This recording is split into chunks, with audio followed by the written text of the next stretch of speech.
I think the height, we would both agree, was the CONCACAF Nations League under B.J. Callahan, right? And, of course, there they have Gio Reyna. They don't have Reyna here. But if I was to grade those performances, especially against Mexico and even the game against Canada, I'd give those an 8 or a 9. I would give what I saw against Uzbekistan, this is out of 10, maybe a 5 or 6, and that's only after the late 2 goals to push it to 3-0, which make it a much more, again, not convincing performance, but convincing result. And I think that's the biggest worry here for the U.S. program, is that Greg Berhalter comes back and seemingly you take a step back and you do it in a way that feels very similar, Herc. They had a lot of possession. They weren't very dangerous, but maybe unlike the U.S. teams of the past under Berhalter, I thought this U.S. team was also much more vulnerable. And I don't know if that's just down to the Tyler Adams absence or if you saw anything else that you thought was surprising, because I did not expect Matt Turner to be the most important player for the U.S. in this game. And you pointed it out, he pretty much was.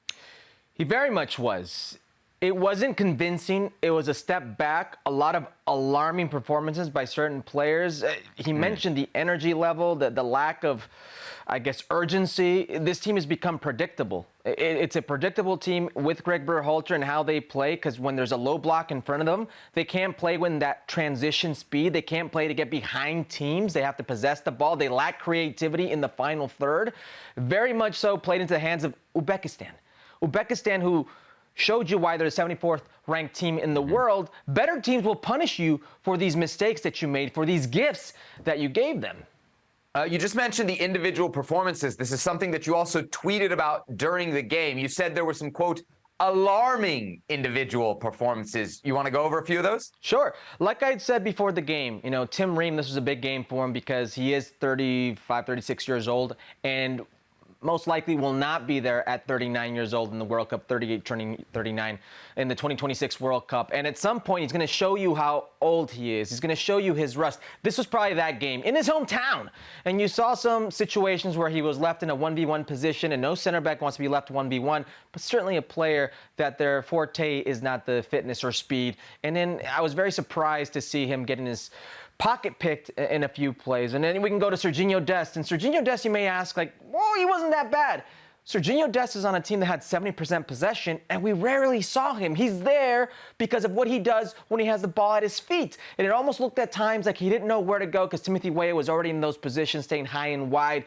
It wasn't his best game. I expected a lot more of Serginho Dest. And then we can go on to Yunus Musa. Yunus Musa, who may be unfair because he's not been playing with AC Milan. He's not been in game rhythm. You can maybe see a little bit of rust with Yunus Musa. We didn't see his, stapled, drives into the midfield and just taking guys on and being the link, if you will, the facilitator from the defensive end to that offensive unit in the front. And then we can go into, Christian Pulisic. Christian Pulisic, who's probably the most informed club player in this situation, looked like a shell of himself. He didn't look comfortable on the left-hand side towards the end of the first half. He ended up switching with Timothy Weah, trying to get more room to operate. And what can we say about the set pieces? Yeah. I'm ready to move on from Christian Pulisic taking set pieces. It's not just this game.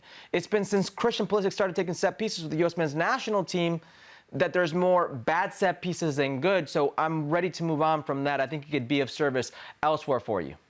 Yeah, we have a stock up, stock down segment on this show. I feel like if we did one for this game, we'd probably have more stock downs for the starters than stock ups. And the Christian Pulisic set piece thing, it's really starting to be overwhelming, right? It's one thing if the set pieces are bad in a mixed way with a variety of kind of poor services. I feel like Herc, every single set piece that he takes at this point is committing the cardinal sin of set pieces, which is not getting it over the first defender. I mean, I remember that being a kind of first thing that you hear from coaches at a U12 levels. You've got to get it over the first man. You've got to give your guys a shot.